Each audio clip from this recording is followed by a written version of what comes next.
boy. He is the one. He's a good boy. He's a handsome boy.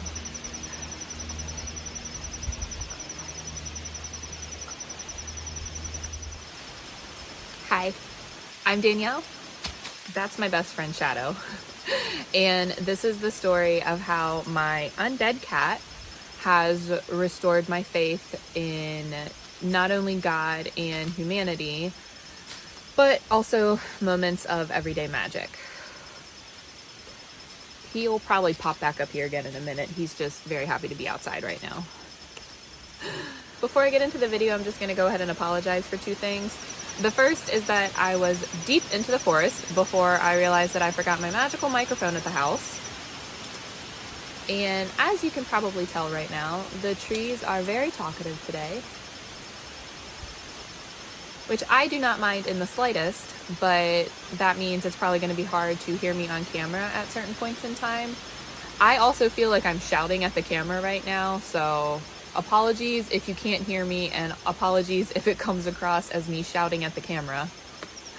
I'm just trying to talk over the trees.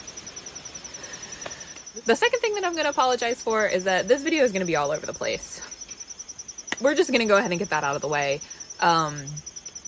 Shadow has been undead for 6 weeks, and it has taken me 6 weeks to try to put this story together in my head, to try to find the words to tell this story. Like, I've talked this out at least 100 times, and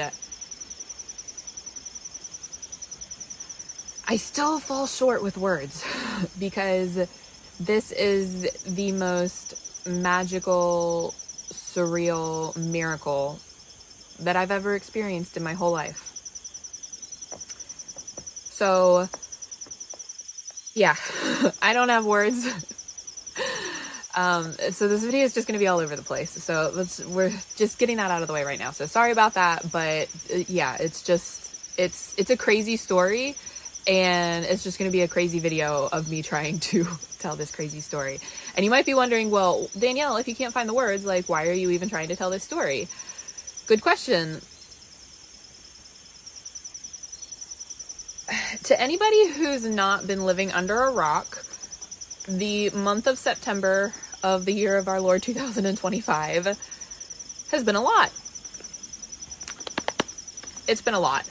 Personally, I'm taking Charlie Kirk's death really, really hard. I'm not sure why I'm taking it so hard, except for the fact that, like, you know, a public figure was assassinated before our very eyes. It's a pretty big deal. It's a pretty big deal. He's also my age. He was my age. And yeah, I'm taking that one really, really hard, personally. I'm taking, like, everything else that keeps coming at us in the media, like, on a day-by-day basis. I don't know if anybody else feels like they have whiplash, but I certainly do. And I think collectively we can just say that it's been a lot. It's been a lot. And that's just the outside world. Like, never mind what's going on in our personal lives. And for me, I've been dealing with one of the craziest things I've ever experienced, and everything going on in the outside world has just compounded on top of that. So with that, with everything that's been happening in the big wide world, by that I mean the world burning down around us with no visible exit in sight,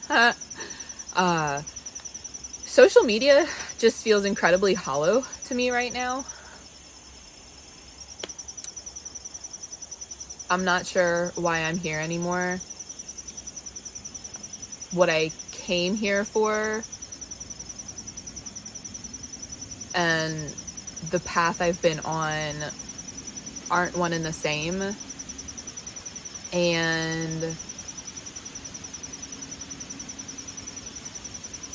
I feel really lost right now. And I'm willing to bet that a lot of other people also feel really lost right now. And I'm half on the verge of quitting all social media entirely and just going completely off grid. Personally, I haven't used anything Meta in about 2.5 years. I deleted the clock app in December of 2023. I downloaded it back in May because I was like, I'm going to push my book this year on TikTok. And I was on it for a month, and then I was like, absolutely not. I value my attention span. So got rid of that. YouTube's all I have left. YouTube's all that I use. But even YouTube has just come to feel incredibly hollow. So I'm struggling. And I don't know whether I want to completely eradicate and just go off grid, or if I just need to take a break from it. But the last long form video that I posted was my little response to the Void in regards to Charlie Kirk's death. I posted that video out of fear, I think. Shock, bewilderment, anger, grief. But a lot of fear went behind that as well. And so with all of that,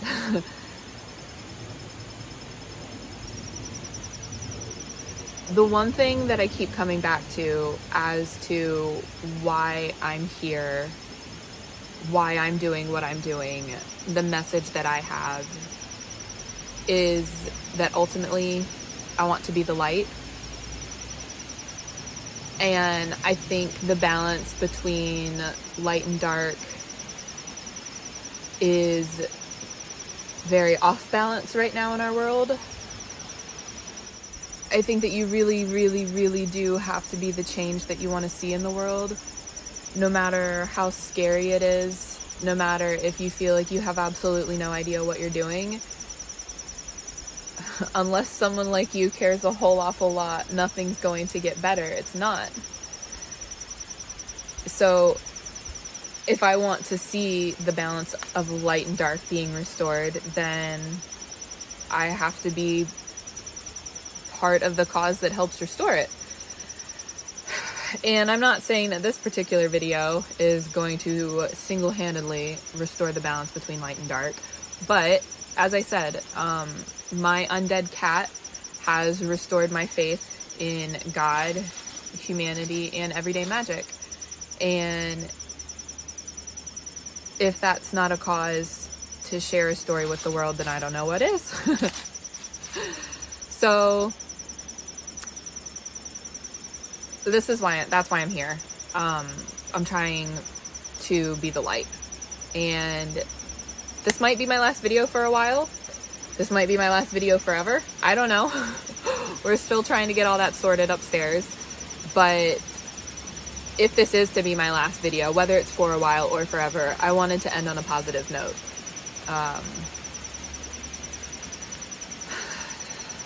But then with that, I'm like, well, Danielle, you wouldn't know who Charlie Kirk was if it wasn't for social media. Keep going. So, like I said, we're trying to sort all that out upstairs. But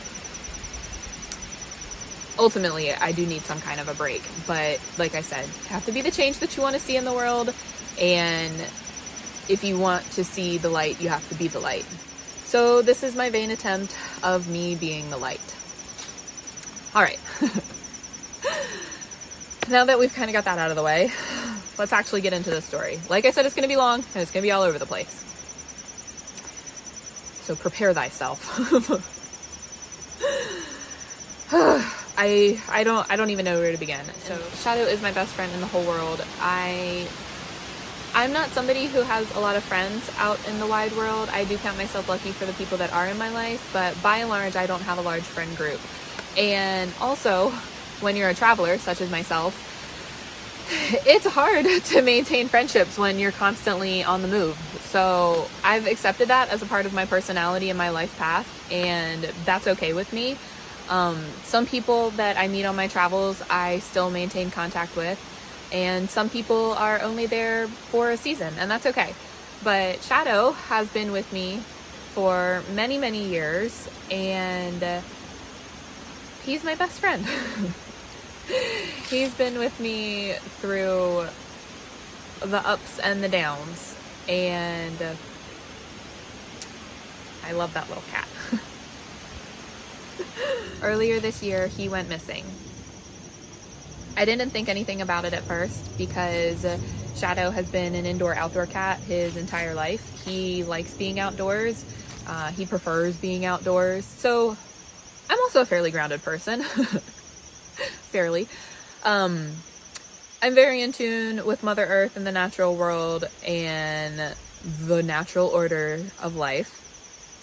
And I know that something could happen to Shadow when he's outside without supervision. That does not stop me from letting him come outside because, as I said, he likes being outside, and I think keeping your cat indoor 90% or 100% of their life is not fair to the animal. That's just my personal opinion. But, and I even, for a short period of time, we moved, and Shadow was an indoor cat, and he was an indoor cat for about 6 months, and it was the most miserable time of his entire life. So when I came home, I started traveling again, I left Shadow behind because I was like, well, if he's at home, at least he will be able to go outside, and he loves being outside. And I came to the place that if something happened to him while I was away, or while he was outside, that it would be okay, because at least he was outside doing what cats would do, you know, hanging out. I wish I could move the camera because he's just chilling right now, but if I move the camera, I'll mess up this whole filming setup and then I won't be able to get it right again. So, but anyway, he's just chilling on the branch right now. He's perfectly content out here and has been like that his entire life. So, earlier this year, he went missing, and he's gone missing before. I think the longest period of time that he was gone where we didn't see him was about 2 weeks, like right around 13, 14 days. And so about a week went by where we didn't see him, and I didn't think nothing of it because sometimes it's 3 or 4 days before he comes home. That's just who Shadow the cat is. So about a week went by, and I think that was kind of when I started going like, haven't seen Shadow in a few days. And then 2 weeks went by, and I was like, has anybody seen Shadow? We're like, no, we haven't seen Shadow. Where's Shadow? So it was around the 2.5, 3 week mark that I took a very spontaneous trip to London, which ties into this story. And this is going to be one of those examples of how this story is going to be all over the place, but I'm hoping that I can tie it all in together somehow, because it's all somehow relevant. So it was about 2.5, 3 weeks of him missing that I took a spontaneous trip to London. But before I went, I hung up posters in my neighborhood and, at around stop signs and intersections, missing cat, please call. And then while I was in London for a week, I got plenty of texts and messages from my family, like asking me if I'm okay and alive and well, but no other messages came through. So I was like, okay, nobody's seen Shadow. So then I come home, and I have to keep track of the timeline in my head because time has been so incredibly fluid this year that if I don't keep track of it, I can't keep track of it. So Shadow went missing mid-March. The first week of April, I took the spontaneous trip to London, and then I come home, and Shadow still doesn't come home. Shadow still hasn't come home. Shadow still hasn't come home. And we're getting further and further into April, and we haven't seen him. I made my peace with him not coming home during that time. I remembered how I felt when I moved home from Wilmington, when I said I don't ever want him to be an inside cat again because that's not fair to him. So I went back to that and I was like, okay, Danielle, this is what we've been preparing for this entire time. All kinds of scenarios run through your head and you hope for the best. And I didn't want to think about him getting hit by a car. I didn't want to think about that. I just hoped that wherever he was, he had found a family who loved him and that he was okay. And I made peace with that scenario. I made peace with that. And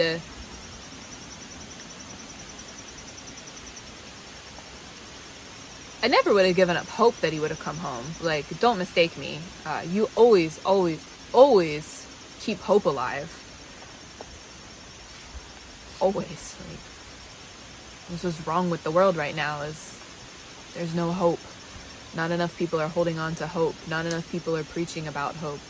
maybe preaching's not a good word, but not enough people are talking about hope. Not enough stories that have hope as a resounding theme are being told anymore, which is another reason why I'm here. You have to have hope. If you want to see the light, be the light. Be the light. Anyway, now there's an airplane in the sky. I'm going to wait till it passes.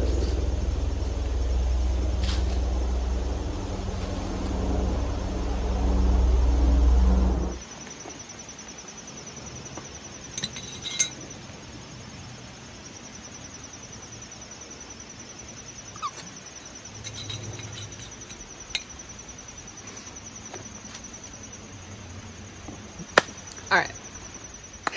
I had to adjust really fast. To be honest, a tree is not the most comfortable thing in the world to sit on. So I had to adjust really quick. So for as far back as I can remember in my entire life, I have felt a connection to the British Isles.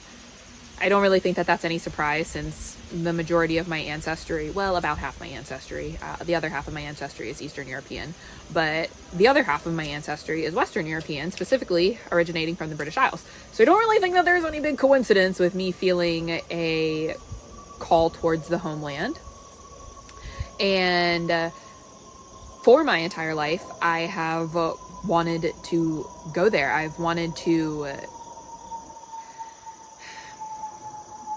lean into that calling that I've always felt. I don't know how to describe it. I don't know how to articulate it, other than I've always felt a magnetic pull towards that particular area of the globe. And this is coming from a girl who wants to travel literally everywhere. I mean, I am a traveler. I have not been everywhere yet, but it's on my list.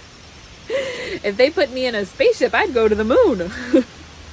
But anyway, so my whole life I've been trying to get over there, and I have a few times. I have actually been over there. I went over there in 2017. I went to Ireland and Northern Ireland, and I didn't feel anything.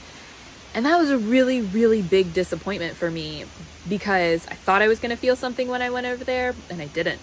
That was mostly a surprise to me, but also one of the biggest disappointments that I've ever had to endure. I mean, I had a good trip. I went with my sister. We had a good trip, nothing to complain about, but I didn't feel any kind of resonance.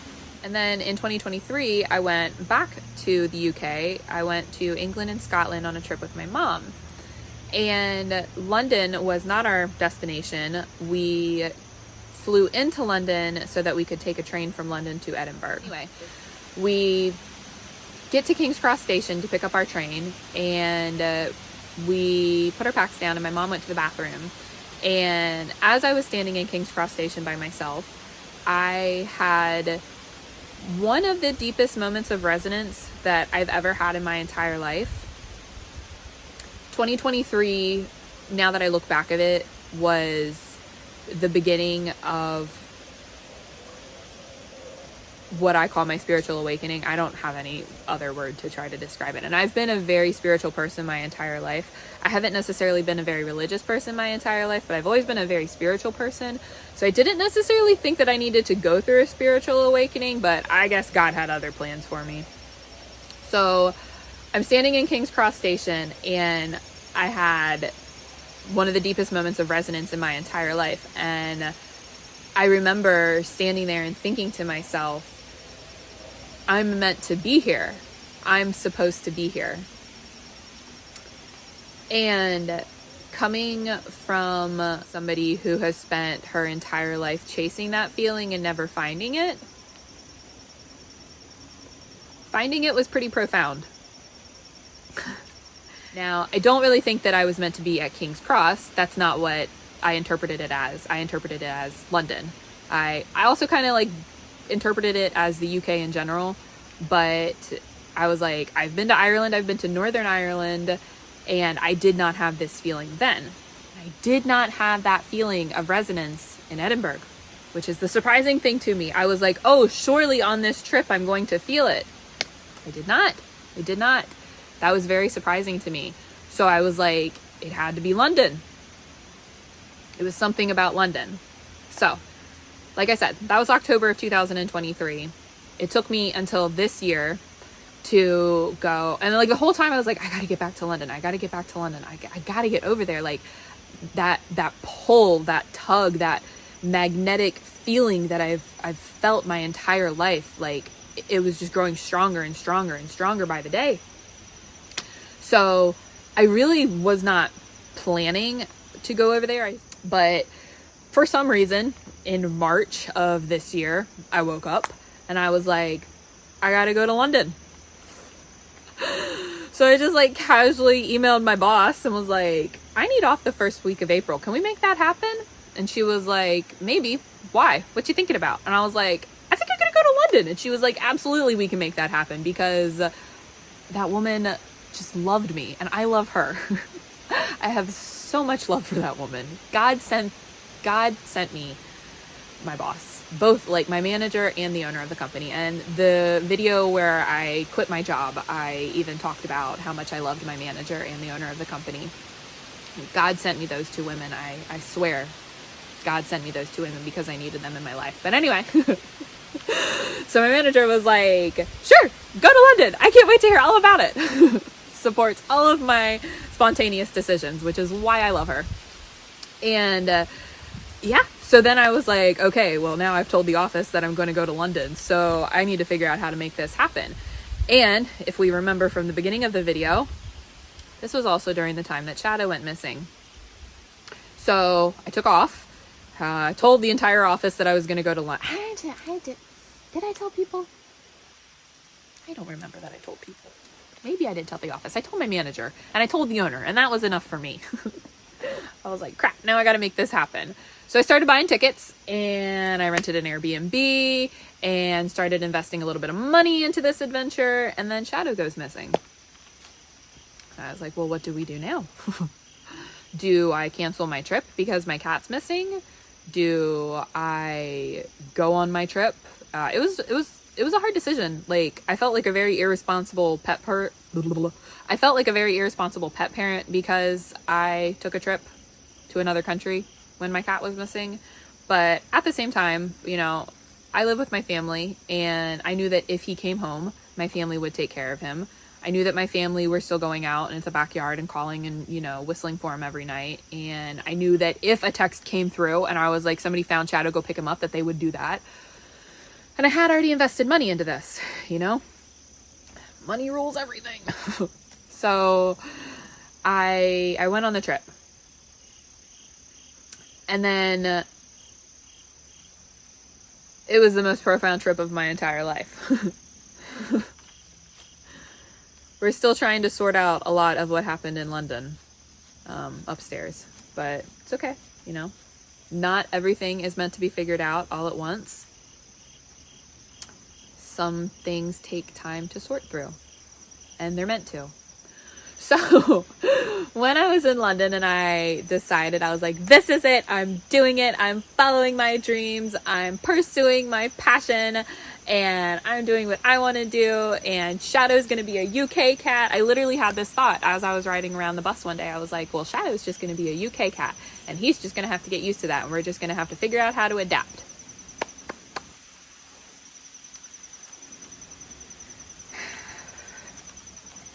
And then I came home, and Shadow continued to not come home. But I was like, no, God wants me to move to the UK. I've never felt this way about anywhere else in my entire life. I've never felt this way about it.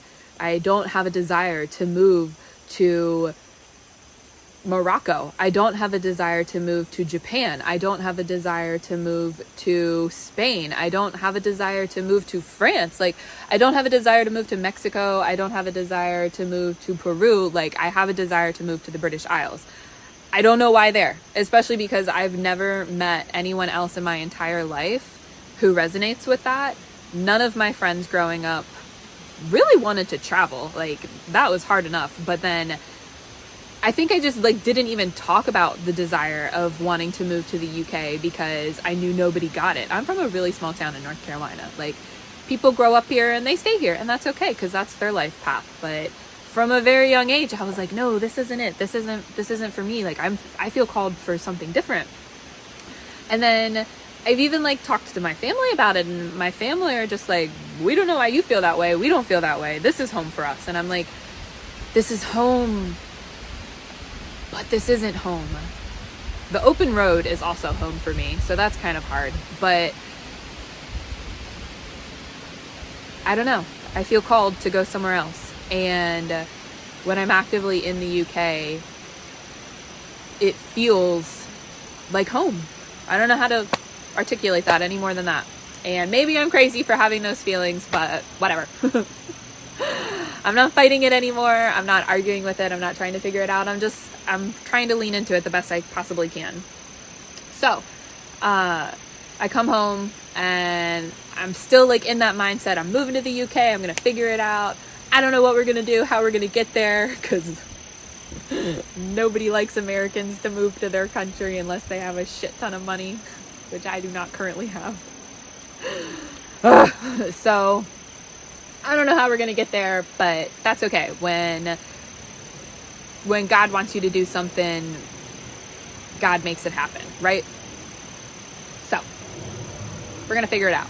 And Shadow's going to be a UK cat. And he's going to be home. He's just out catting around. And then he continued to not come home. And he continued to not come home. But I was okay. I was like, you know what? He'll come home when it's time. And I think it was April 30th. April 29th, April 30th. I was driving to work one day. And I personally have not prayed for a really long time.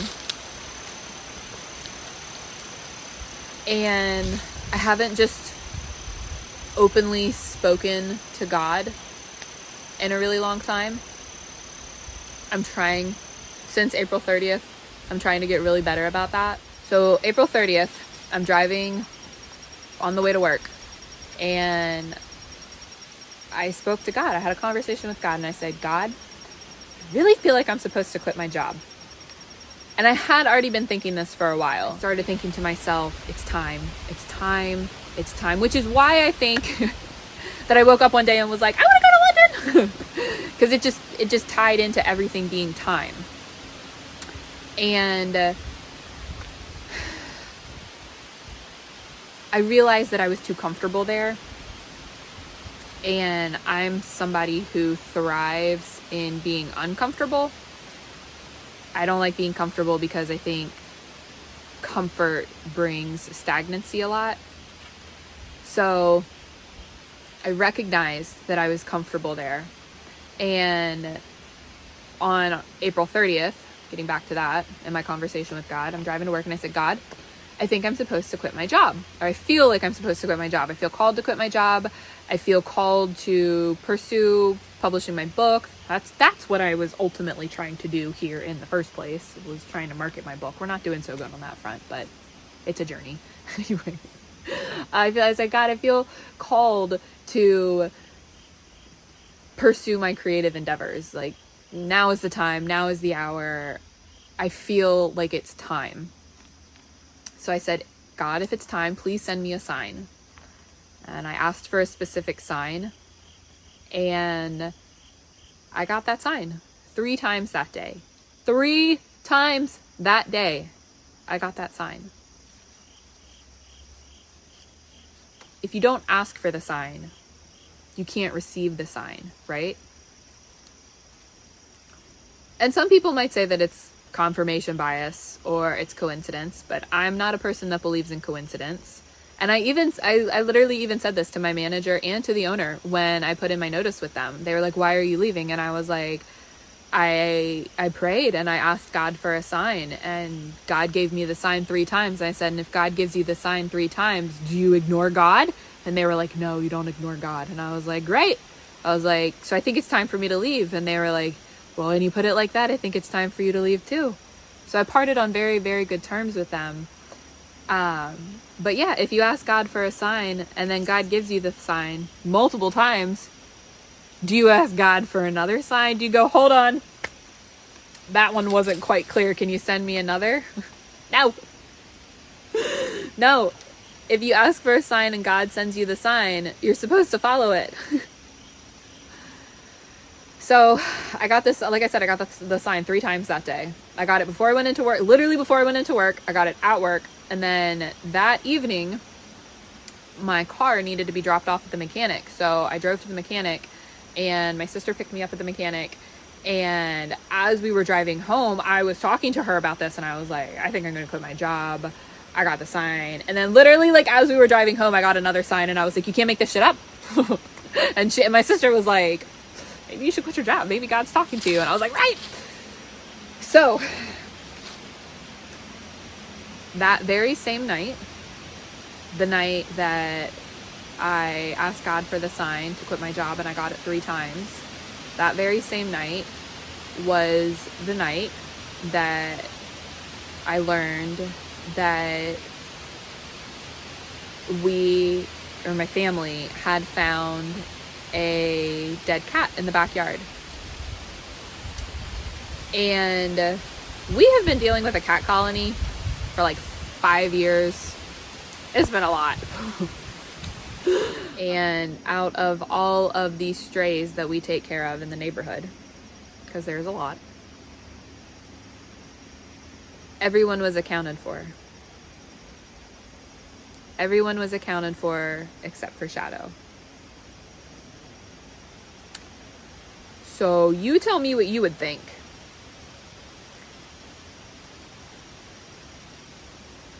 And on top of it being a dead cat, because you might be like, well, you could have just looked at the cat and tell that it wasn't Shadow. No, because the cat was in a state of decay because it had died a while ago, or a while beforehand.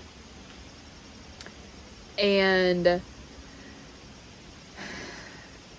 as much as my family did not want to believe that it was Shadow, all arrows pointed to that cat being Shadow.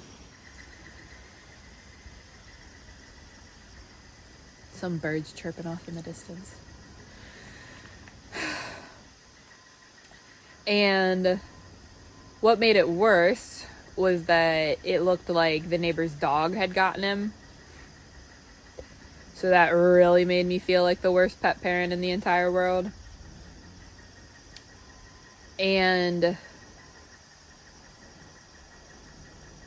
like I said, I'm not somebody who has a lot of friends, especially at this point in time in my life. And losing my best friend in the entire world was not easy.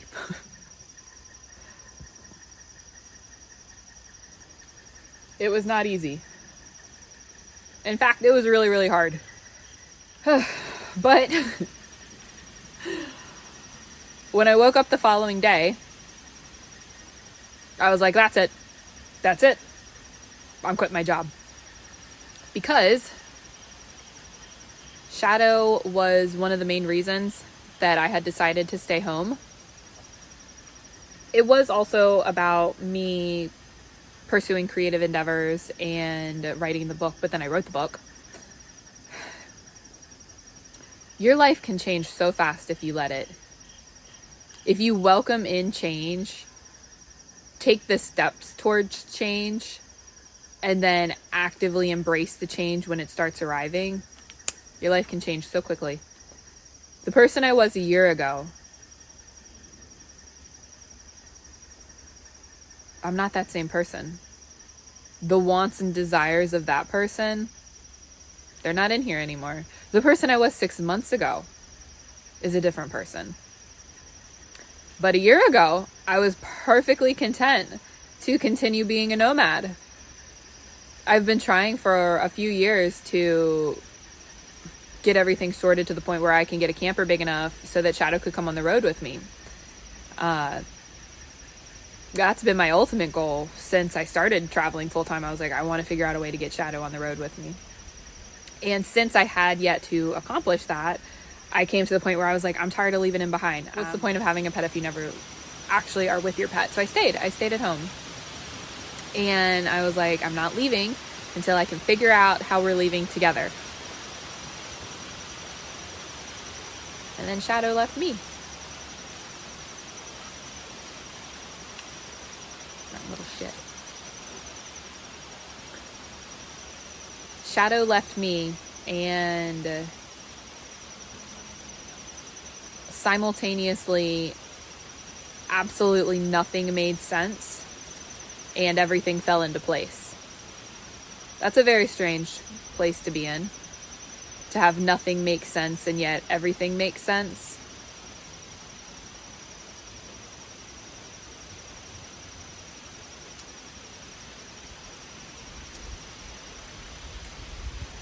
Nothing made sense because I didn't understand why God had to take my best friend from me. And if you're a pet person, you understand. If you're not a pet person, you might not ever understand. But I couldn't understand why everybody else gets to keep their pet and I didn't. I couldn't understand why all the heroines I've always read stories about always got to keep their animal companion. It's very integral to like every fairy tale. The heroine always gets to keep her animal companion, or the hero. The hero, the heroine, they always have an animal companion if it's a good fairy tale. And the animal companion always makes it with them because it's their animal companion. So for the life of me, I could not understand why my animal companion had to be taken from me. That was the part where absolutely nothing made sense. But I also came to the place where I was like, this is it. God really does want me to leave. I have been comfortable. I have been here too long. This isn't where I'm supposed to be. This isn't what I'm supposed to be doing. And perhaps God took Shadow away from me to waken me up to that.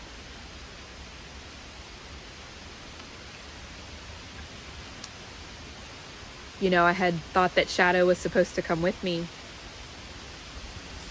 This is still really hard. Especially because I spent about 4 months lying around and thinking he was dead. Losing him was really hard, and I did not think it was going to be that hard. But it was. It was incredibly hard.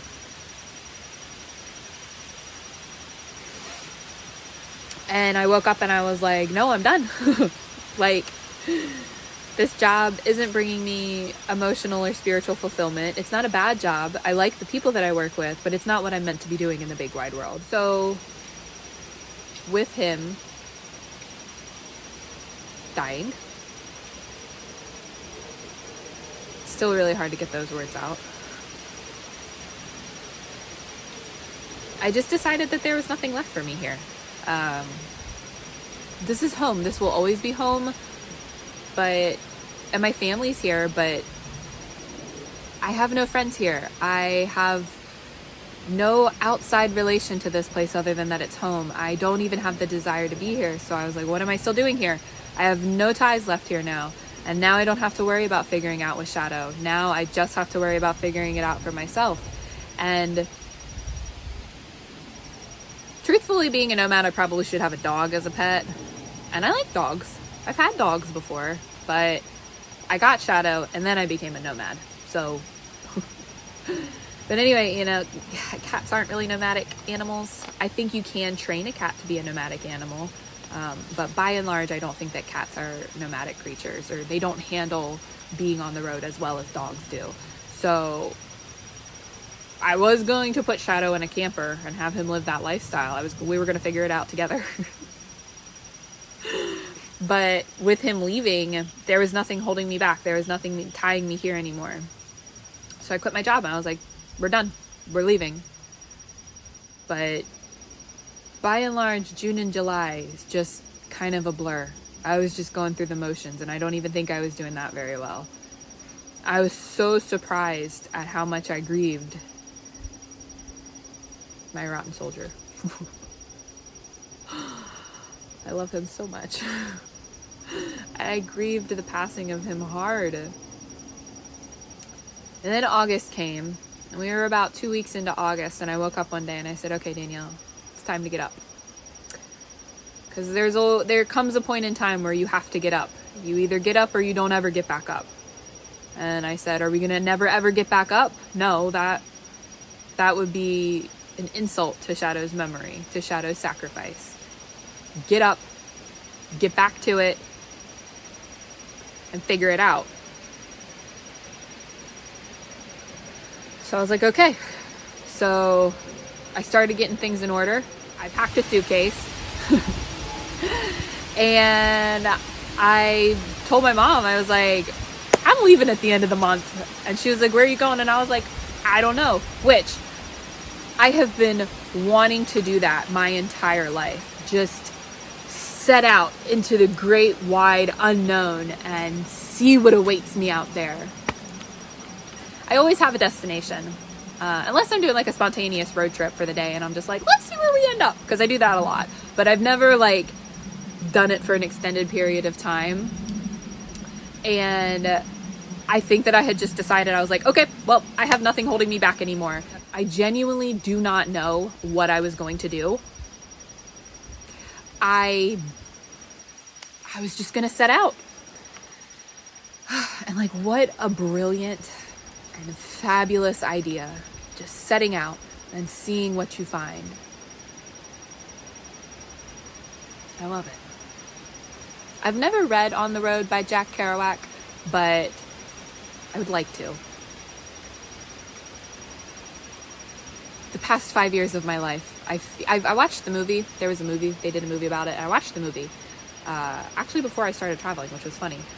And like not on purpose. I randomly found it one night. And then once I started traveling, a lot of nomads talk about On the Road, and that became relevant. And so I've wanted to read it, but I haven't yet. But very much in that vein of ideology, just setting out and seeing what happens. Also kind of like questing. I would have very much liked to go on a quest one day. You just set out and see what happens. You find the quest, or you let the quest find you. So that's what I was going to do. I was just going to set out. I was going to load up the Pathfinder and we were going to hit the road, Jack.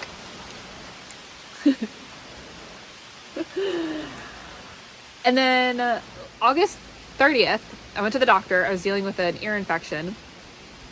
So I went to the doctor a couple days before that. But August 30th, I remember because August 31st was Sunday and August 30th was Saturday.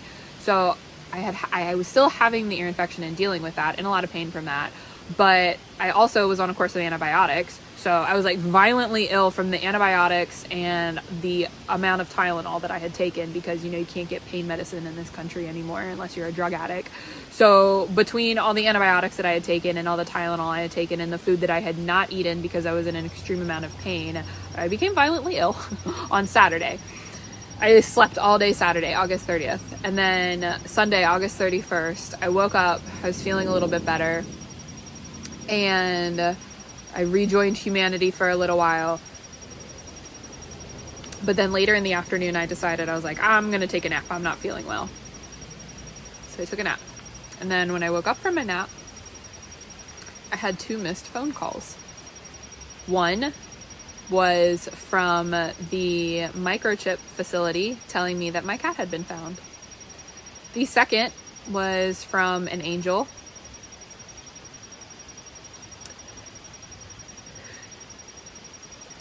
telling me that he had my cat.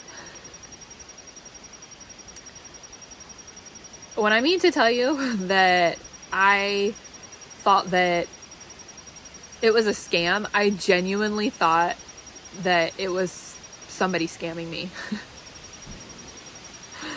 I called the microchip place told me to call the vet's office. So I called the vet's office and the vet was like, yeah, they found your cat. And I was like, it can't be my cat. My cat's dead. I buried my cat 3 months ago. It can't be my cat. And especially to wake up to this news, like to come to this news straight after waking up and being in delirium dream state is just like, But so I called the vet's office and she said, yeah, we found your cat. And I was like, is it a black cat? And she was like, yeah, she's a beautiful black cat. And I was like, oh, well, my cat's a boy cat. And I even told the vet, I was like, this can't possibly be my pet. I was like, I buried my pet. And she was like, well, we scanned the microchip. And I was like, So then, and I don't understand why the microchip company does this, because I think that this is really sketch. They send, or I don't know if the vet's office messed this up or something, but the people who brought in my pet, they sent the pet back, they sent Shadow back home with those same people. And I don't think that that's right. I think that the vet should be holding the pet. Like, if there's actively, like I posted with the microchip, website, and that sends out, like, an alert to, like, vet's offices. Like, hey, missing cat, be on the lookout for this animal. I don't think that they should have given my cat back to the people who brought him in. I think that they should have kept my cat for safekeeping until I could come and retrieve him. So I don't agree with how the microchip company did that. Or like I said, I don't know if the vet's office like messed that up, but this literally just goes to reinforce not only my faith in God, but also in humanity. So the girl at the vet's office was like, you got to call the people, they have your cat. So I was like, okay. So I called this person back and I was like, hi, you called me a little while ago and I think you have my cat. And he was like, oh my God, yeah, hi. Oh my God, I can't believe you called back. Yeah, I have Shadow. She's so nice and sweet. And I was like, okay, well, that's where we got to stop you right there. I was like, cause my cat's a boy cat. And I was like, can you describe Shadow to me? And he goes, oh yeah, he's this big, beautiful black cat. Nicest cat you've ever met. Super friendly, loves everybody. I was like, that's Shadow. That's Shadow.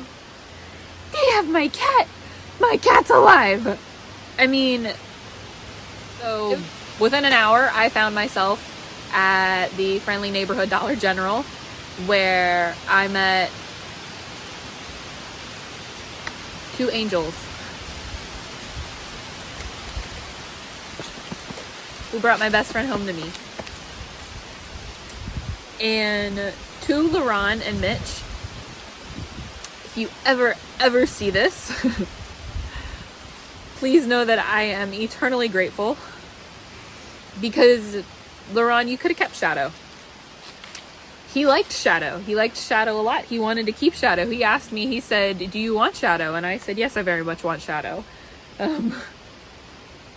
But the vet sent Shadow home with him. That man could have made that decision to keep Shadow. He didn't have to call me. But he did. He did. And not only that, at any point in time, he could have turned around and not met up with me at Dollar General and just said, forget this girl. I like this cat. I'm keeping this cat. But he didn't. He brought Shadow home to me.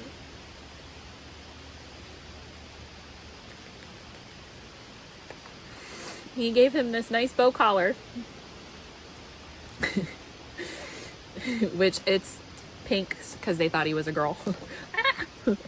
But I love it so much that he continues to wear it.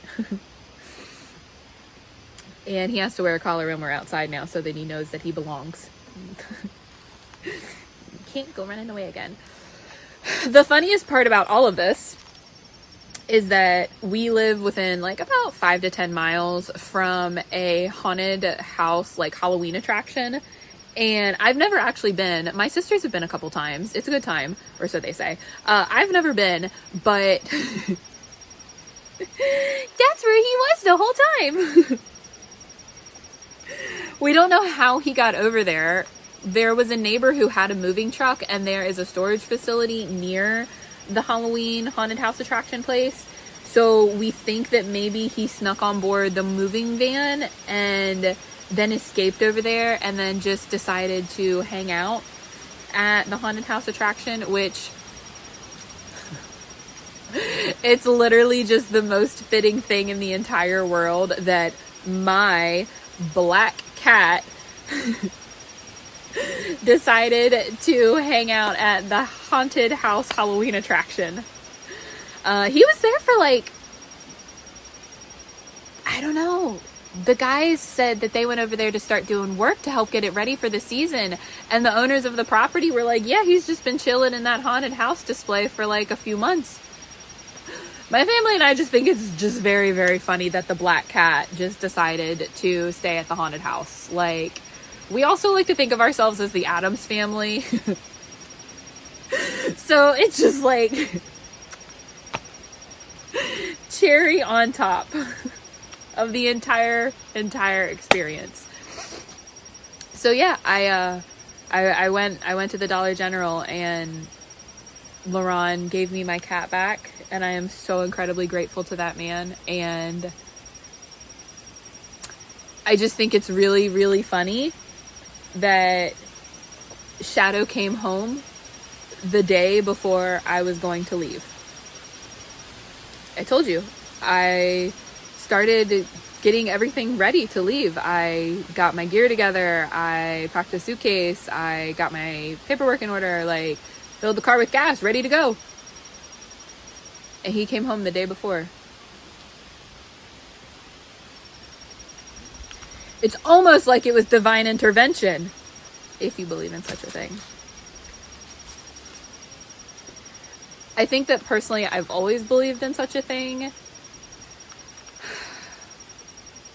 But sometimes it's hard to have faith without proof. My favorite movie in the entire world, well, it's hard. I have lots of favorite movies. I very much love film. But my favorite movie, ever since I was a little girl, is The Voyage of the Unicorn. Big surprise.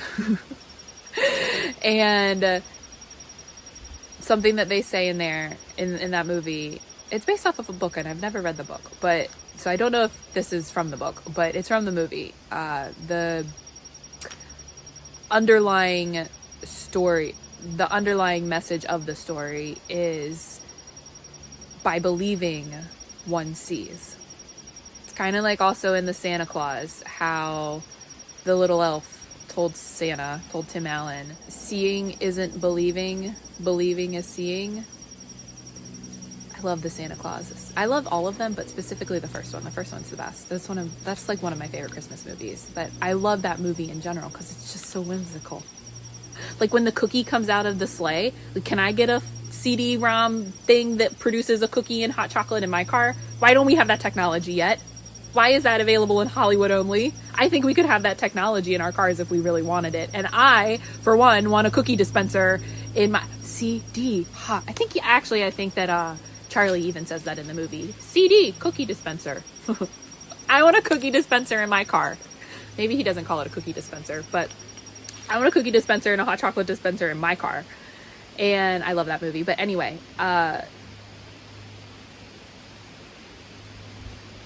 seeing isn't believing, believing is seeing. And then in Voyage of the Unicorn, by believing, one sees. And also in Voyage of the Unicorn, they also say faith precedes the miracle.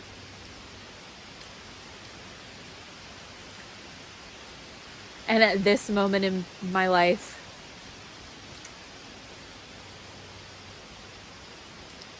I just love that that's my favorite movie, and that's been my favorite movie since childhood. Faith really does precede the miracle.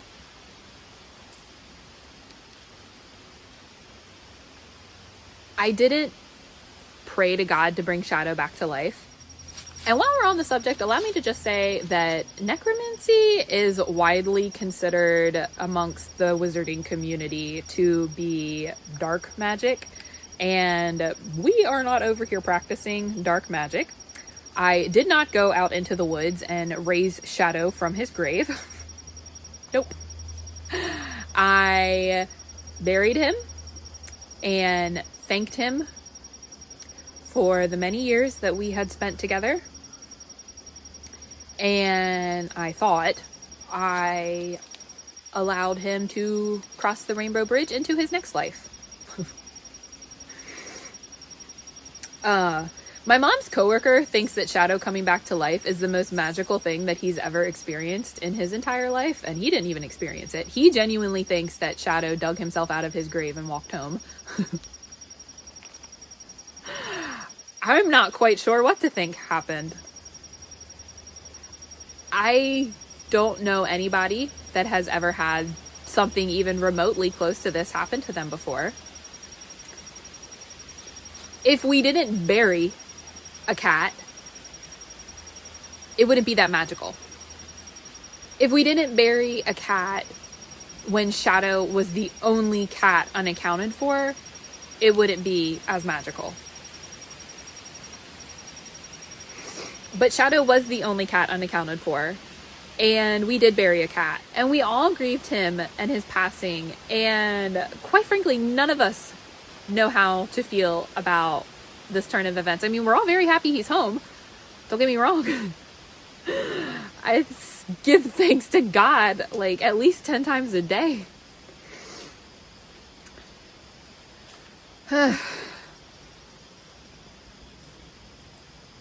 But now I don't know what the fuck to do. We're just throwing it out on the table. Now, I can't set out again. Because Shadow's not used to life on the road. And especially now that he's been through probably like the most traumatic 6 months of his entire life, I'm not going to subject him to any further trauma. I don't know if that means that I'm supposed to stay here. I don't really feel called to go back to my job.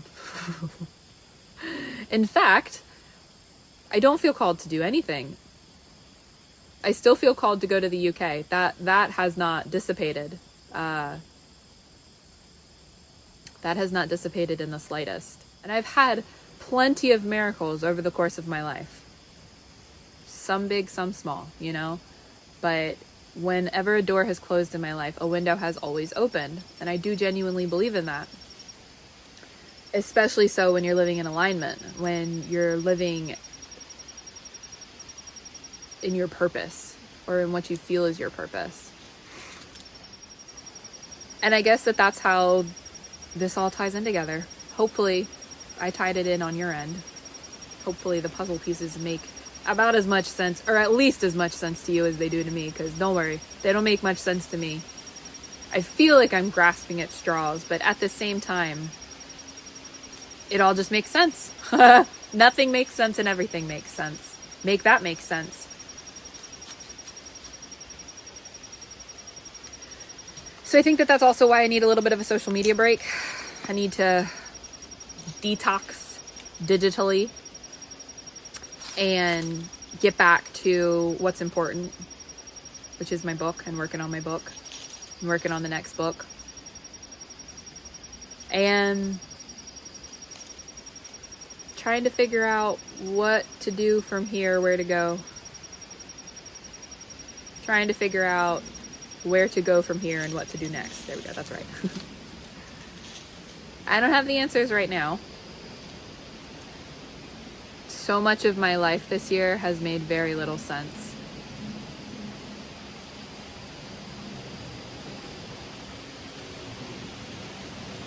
But I find myself at peace, especially since Shadow's alive.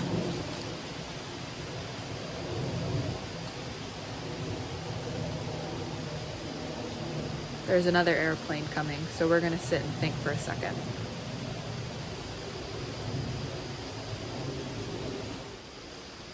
Yeah. I have absolutely no clue what to do.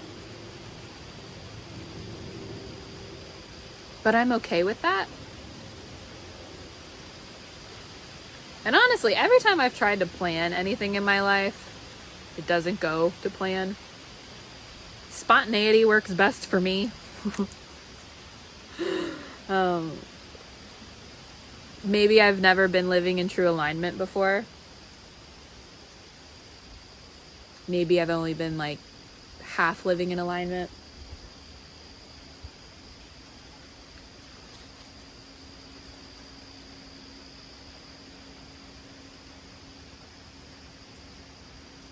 Maybe that's why spontaneity works for me.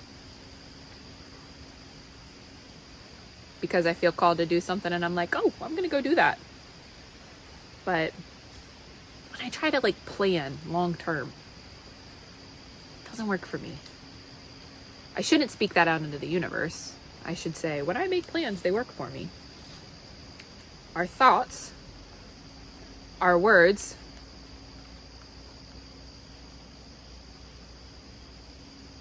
truly are magic. Our words truly carry weight, so we should be intentional with each and every word that we say.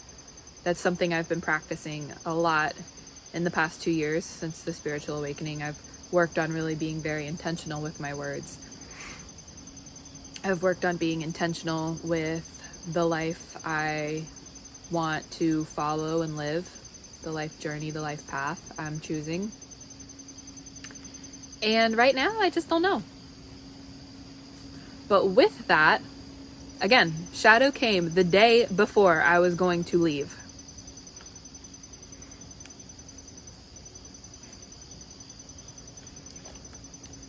So I think that I am exactly where I need to be. I am exactly where God wants me to be. And I do truly believe that what is meant for me cannot pass me by. It's one of my affirmations. What is meant for me cannot pass me by. What is meant for me cannot pass me by. What is meant for me cannot pass me by. I believe in destiny. I do believe in destiny. That's why I feel so strongly about going to the UK. I don't know what's waiting for me over there, but it's something. Something is waiting for me over there. I feel it. And I don't feel called to go anywhere else. Especially since like all of the Western world is up in flames right now. I'm not really looking to like go on a trip to Paris or Rome. I'm even nervous about the idea of moving to the UK.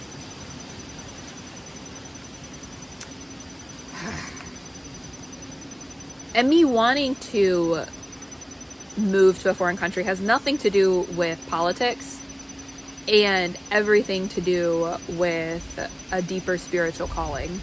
I would like to say that. Politics make it hard to follow our deeper spiritual calling sometimes, right? Lots of rules. I mean, I'm pro-border. I'm not an open border person. But so I recognize that you have to follow the rules. So I would like to follow the rules. I'm not trying to become an illegal immigrant somewhere. That's not for me. But there's a lot of rules around moving to a different country. And there's lots of red tape. And yeah, I don't know how to navigate that particular kind of red tape. I don't have the answers currently, but since I do feel like it is a deeper spiritual calling, I have faith that when God truly decides that it's time for me to get over there, I'll get over there.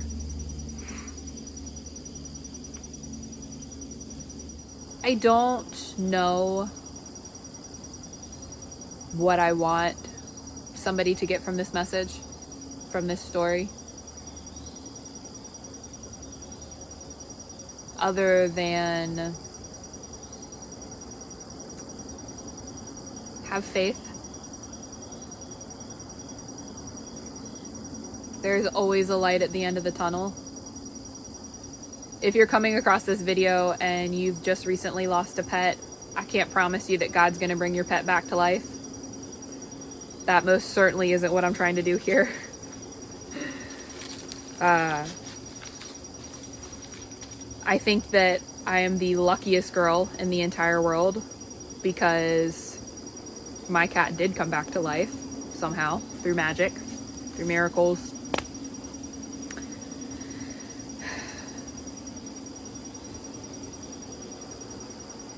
I guess I just want to leave people with a feeling of hope. Like I said earlier, I think hope is one of the most important things. Hope and love, but I think hope could get you farther than love can. I do think that you have to have both in your life to have a balanced life, but I think hope could get you farther than love could when you have nothing else.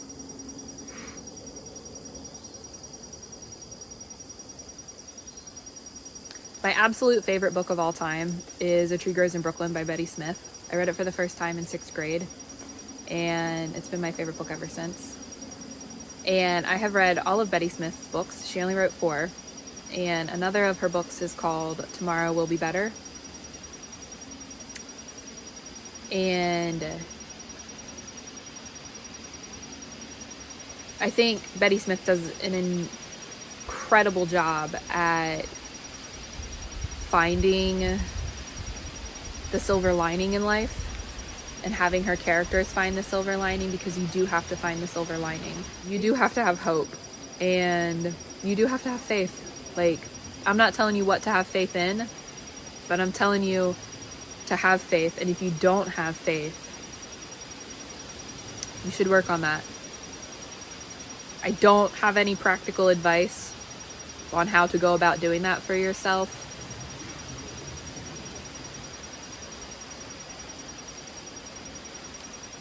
Reading books about people who have faith might be a good place to start. I would recommend Tomorrow Will Be Better by Betty Smith. Also, A Tree Grows in Brooklyn.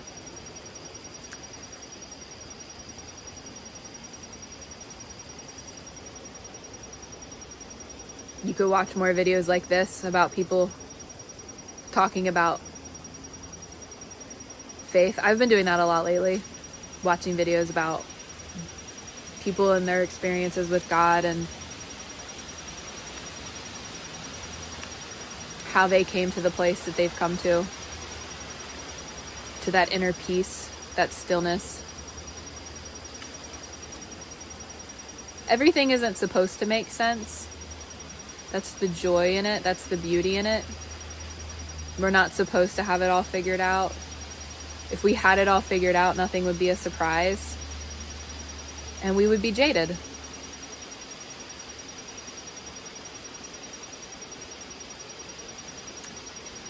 And another thing that the past summer has taught me is that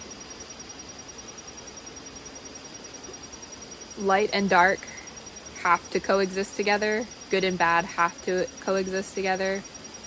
You can't have bad without the good. You can't have good without the bad, because if it was all bad all the time, you wouldn't know what good was. If it was all good all the time, you wouldn't know what bad was. If one ceased to exist, so would the other. Things would just be. If bad things didn't happen, you wouldn't be able to recognize the good things when they come. I do think that that's been another part of my journey this past summer, is slowing down and tuning in and learning to recognize and appreciate both the good and the bad in life.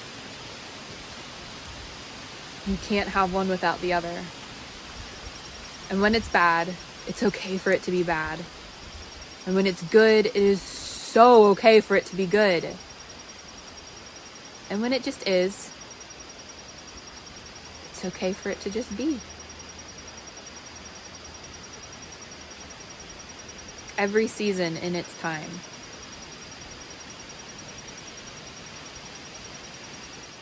And I think that that's all I have to say.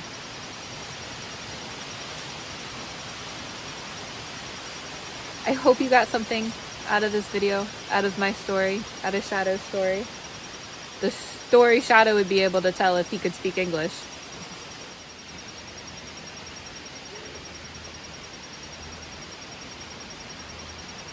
And as your friendly neighborhood fantasy author, I do genuinely feel like part of my purpose is helping people find the magic again.